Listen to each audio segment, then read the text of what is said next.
speak. First, I want to thank all the veterans here for your service. I feel humbled and privileged to be here, to be able to share with you what my vision is for District 39 in the state of Tennessee House of Representatives.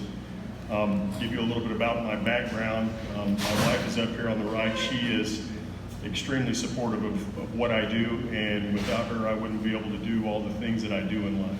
So I would like to give her a hand. R.C. Helton, who is this guy? I was born in Fort Oglethorpe, Georgia in 1965. I was raised in East Ridge, Tennessee. I graduated from East Ridge High School, class of 1983. I moved to Arizona, where I spent the next 29 years. While I was in Arizona, I have a background in law enforcement as well as education. I retired from the Maricopa County Sheriff's Office in 2006 as a lieutenant, and then immediately went into coaching and teaching in high school. I was a classroom teacher while I was in high school.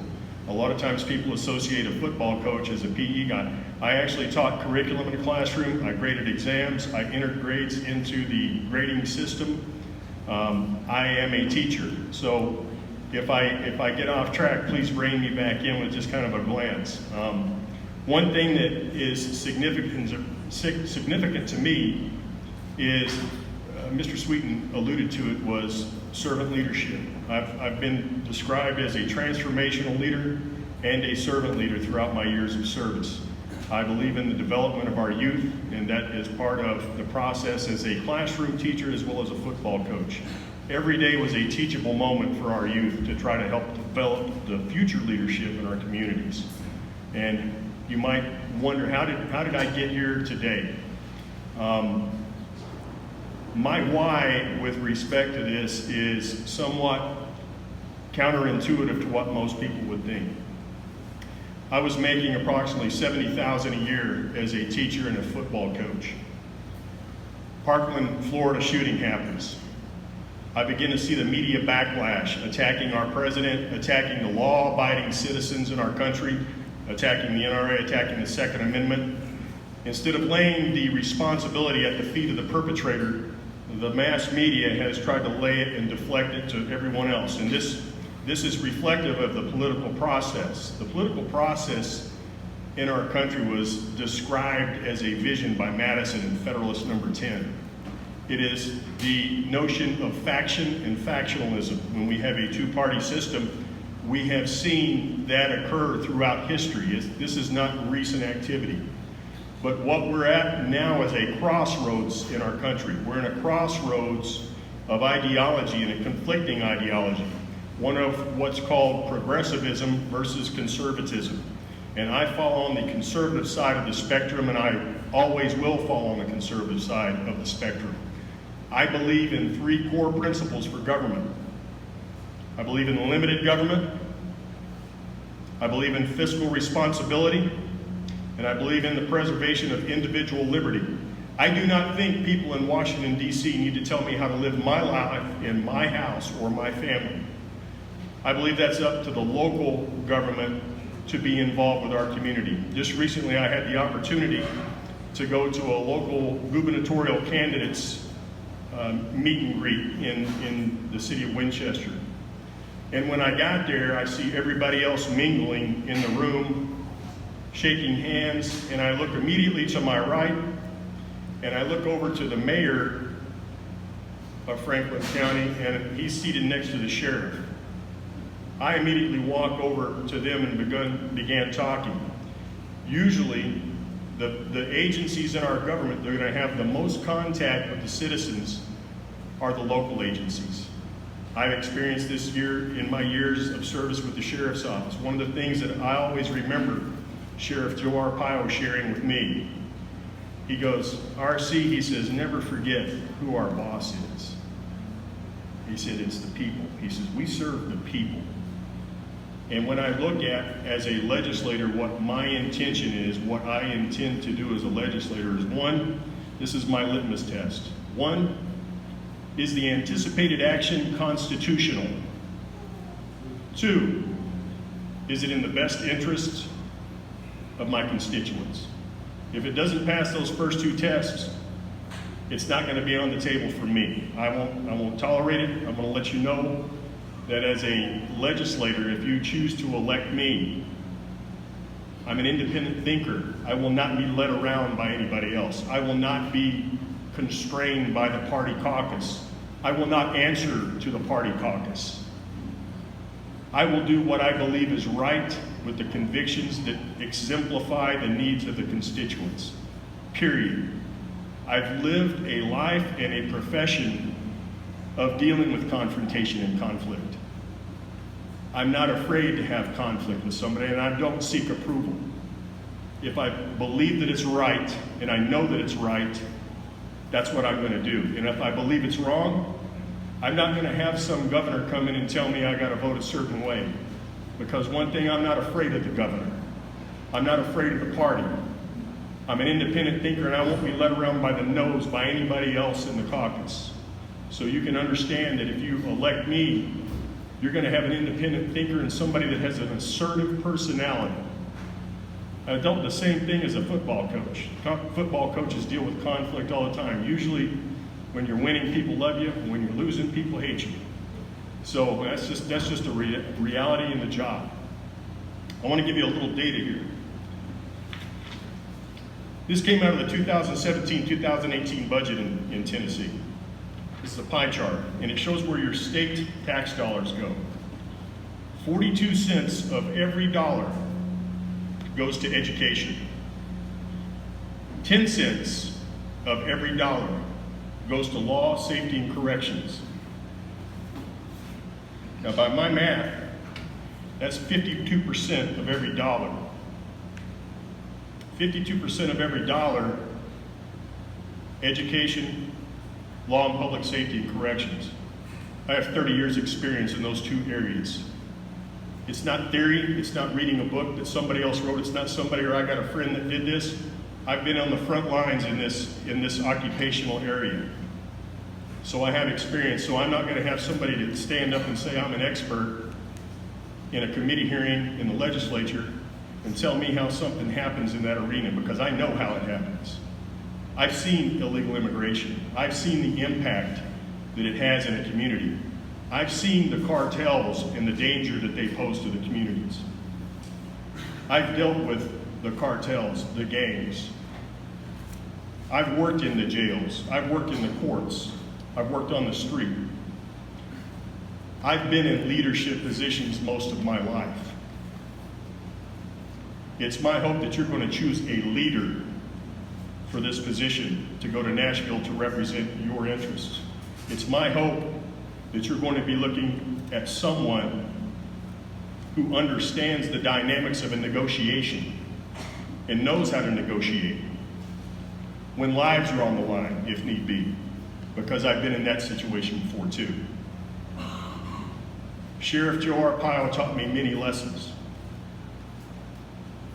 Serve the people, do your job right, and make sure that you're understanding that there's something bigger than you and beyond you.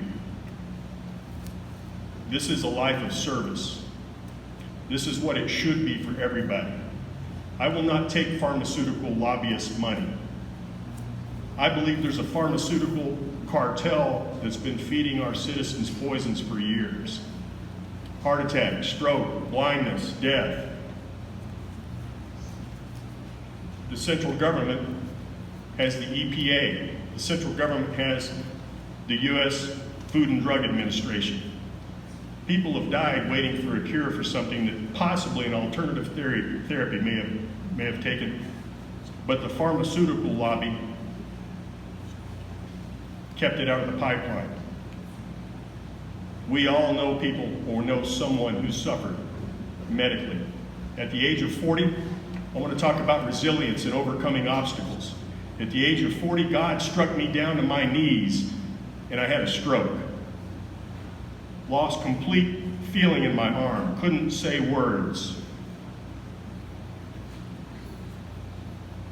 The old saying, man makes plans and God laughs. I had a plan, I had a vision, but that wasn't his plan for me.